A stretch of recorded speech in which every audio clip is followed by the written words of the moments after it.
It's baby time, where Lenny and Miss Lori give you some quick and simple learning activity ideas to do with the infants that are in your care.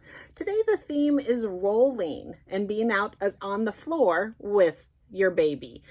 Lay baby on the floor, and if they're not yet rolling at all, you can put them on the side and use a blanket or a pillow to kind of prop them up, and then you lay down in front and encourage them to reach and grab toward you and roll.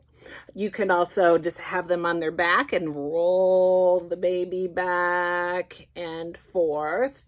Or if it's agreeable, again, we don't want frustration or fear of the children with the children that are in your care, but lay them on the ground and very gently and supporting their torso, head, and neck, roll them on the floor, onto their tummy, then onto their back, onto their tummy, always following the cues, hopefully making it a fun and laughing activity.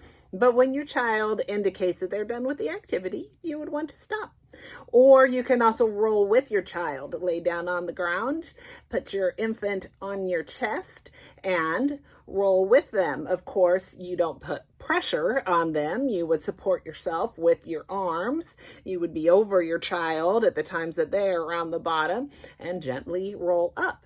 So these are all, of course, activities that you would want to do very gently and carefully, but you can have a lot of fun on the floor with your baby.